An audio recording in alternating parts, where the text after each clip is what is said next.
আসসালামু আলাইকুম প্রিয় ভিউয়ার্স। এর পূর্বের ক্লাসে আমি আনা, গন্ডা, করাকান্তি ও তিলের চিহ্ন পরিচিতি আপনাদের সামনে তুলে ধরেছিলাম। আজকে এই ক্লাসে আনা, গন্ডা, করাকান্তি ও তিলের মধ্যে পারস্পরিক সম্পর্ক, আনা, গন্ডা, করাকান্তি ও তিলের মধ্যে পারস্পরিক সম্পর্ক আপনাদের সামনে আলোচনা করব। আশা করি আপনারা উপকৃত হবেন।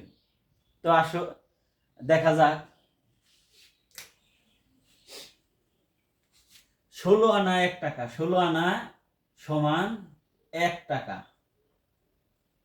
16 আনা সমান 1 টাকা, 1 টাকা বা এরকম 16 আনা 1 টাকা, 1 টাকা মানে সম্পূর্ণ, 1 টাকা মানে সম্পূর্ণ অংশ। বর্তমানে বিএস জরিপে, আধুনিক জরিপে 1000 ধরা হয়, 1 টাকাকে হাজারের হিসাব। তো এই বর্তমানে আমার কড়ায় গন্ডায় এই অ্যাপস আছে, খতিয়ান ক্যালকুলেটর আছে, এখান থেকে আপনারা সহজেই এই হিসাব বের করতে পারেন। তারপর আমরা চিহ্নগুলো যদি না জেনে থাকি তাহলে অনেক হিসাবগুলো আমাদের সুস্পষ্ট ধারণা পেতে আমাদের সমস্যা হয়ে থাকবে। তো আমাদের আসলে জানা দরকার। আসলে এখনো কিন্তু আমাদের আধুনিক যে পর্চাগুলো হয়েছে সেই পর্চাগুলোতে হাজারের হিসাব, কিন্তু আমাদের কিন্তু কোনো একটাই করতে গেলে সেই ডিএস থেকে শুরু করতে হয়। সিএস বা ডিএস, আরএস, এসএ এগুলো কিন্তু আনাগোনা করাকান্তির চিহ্ন দেওয়া, তো আমাদের চিনতে হবে।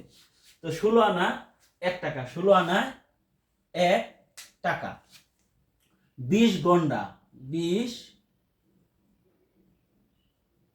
গন্ডা সমান 1 আনা, 20 গন্ডায় 1 আনা, 20 গন্ডা 1 আনা।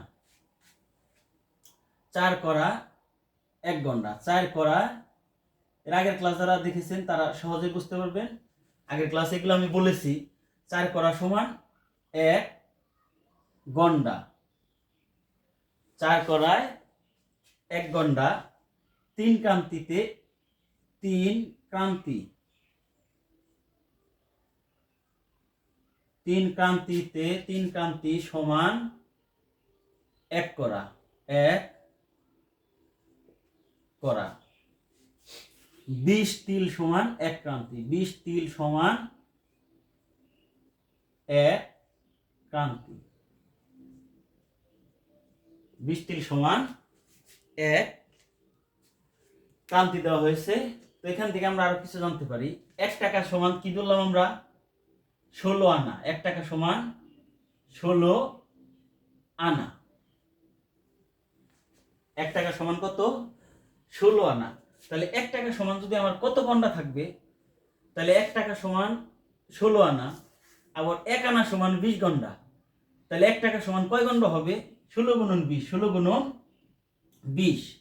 1 টাকা সমান 16 গুণন 20। তাহলে আমি কি আনাকে 20 দিয়ে গুণ করলে কি হবে? গন্ডা পাওয়া যাবে। আনাকে 20 দিয়ে গুণ করলে গন্ডা পাওয়া যাবে। তাহলে 1 টাকা সমান এত গন্ডা।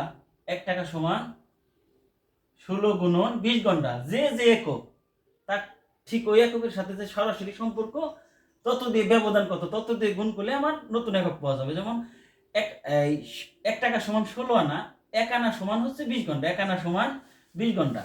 আনাকে 20 দিয়ে গুণ করলে আমরা গন্ডা পাবো। তাহলে 1 টাকা সমান কত? 16 দুগুণে 32, 320 গন্ডায় 1 টাকা, 320 গন্ডায় 1 টাকা, 320 গন্ডায়। এই হিসাবের দরকার আছে অবশ্যই। 320 গন্ডায় 1 টাকা। তাহলে 1 টাকা সমান কত হয়? 320 গন্ডা। গন্ডার পরে কি? করা।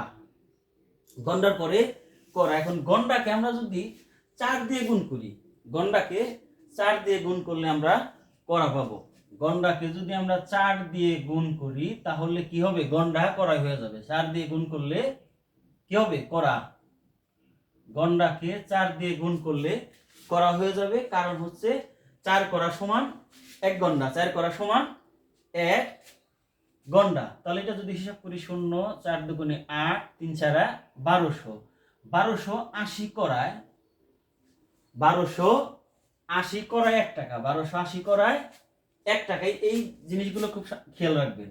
1280 করায় 1 টাকা, 1280 করা সমান 1 টাকা। এখন করার পরে কি ক্রান্তি, করার পরের সিরিয়াল কি ক্রান্তি, করার ক্রান্তির কি সম্পর্ক কি, 1 করা সমান 3 ক্রান্তি, 1 করা সমান 3 ক্রান্তি। করাকে যদি আমরা 3 দিয়ে গুণ করি তাহলে ক্রান্তি পাওয়া যাবে, করাকে যদি আমরা 3 দিয়ে গুণ করি তাহলে কি পাওয়া যাবে, ক্রান্তি পাওয়া যাবে। করাকে 3 দিয়ে গুণ করলে ক্রান্তি পাওয়া যাবে 3। তাহলে এটা কি হয়ে গেল, ক্রান্তি।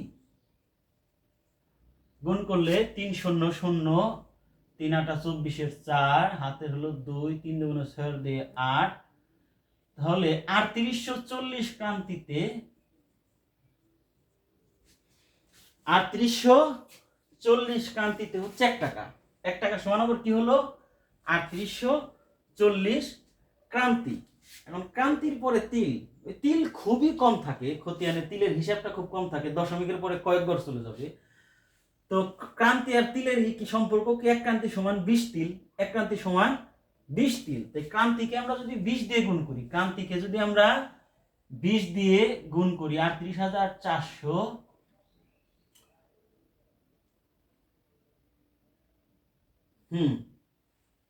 3840 গুণন 20, 3840 গুণন 20, এটাকে যদি আমরা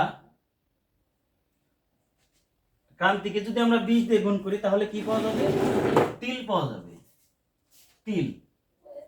তাহলে কি হলো, দুইটা শূন্য আগে আমরা দিয়ে নেই, 4 দুগুণে 8, 8 দুগুণে 16, 6 হাতের 1, 3 দুগুণে 6 রেখে 7, ৭৬,৮০০ তিল আবার 1 টাকা। এই কথাটা আমি বলে রাখি। তো এখান থেকে আমরা বের করতে পারলাম যে 16 আনায় 1 টাকা, 16 আনায় 1 টাকা।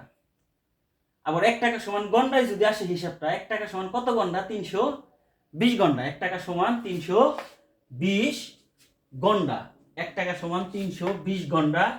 আর গন্ডাকে যদি 4 দিয়ে গুণ করলে 1 টাকা সমান কত করা, 1280 করা। 1 টাকা সমান 1280 করা। আবার আমরা যদি ক্রান্তিতে যাই, 1 টাকা সমান 3840 ক্রান্তিতে 1 টাকা। তিলের হিসাবে যদি যাই আমি, 1 টাকা সমান ৭৬,৮০০ তিল। আবার বলি 1 টাকা সমান 16 আনা, 1 টাকা সমান হচ্ছে 320 গন্ডা, 1 টাকা সমান 1280 করা, 1 টাকা সমান 3840 ক্রান্তি, 1 টাকা সমান